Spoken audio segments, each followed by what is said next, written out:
আলাইকুম। আজ আমি আপনাদের শোনাবো একটি সূরা, যেটার নাম শুধু একটিই নয়, এটির অনেক সুন্দর সুন্দর নাম আছে।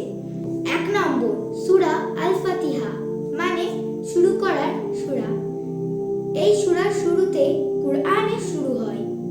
2 নম্বর উম্মুল কিতাব, মানে কিতাবের মা, কারণ পুরো কুরআনের সারাংশ এই সূরায় আছে।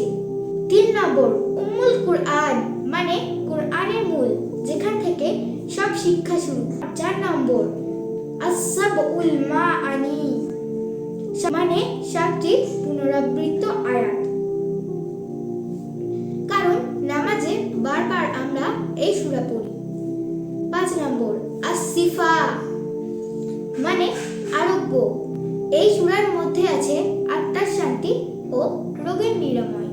6 নম্বর আস-সালাত, মানে নামাজ, কারণ আমরা নামাজের প্রতিটি রাকাতে এই সূরা পড়ি। আল্লাহ আমাদের এই সূরা দিয়ে শিখিয়েছেন কিভাবে তার প্রশংসা করতে হয়, কিভাবে তার কাছে সাহায্য চাইতে হয়, কিভাবে সৎ পথে চলতে হয়। সূরা ফাতিহা শুধু দোয়া নয়, এটি পুরো জীবনে পথ নির্দেশ। তাই প্রতিদিন নামাজে মন থেকে পড়ুন আর অনুভব করুন আলহামদুলিল্লাহ। আমাদের ভিডিওটিকে বেশি বেশি করে শেয়ার করে দেবেন, যাতে যারা জানে না তারা জানতে পারে এবং শিখতে পারে।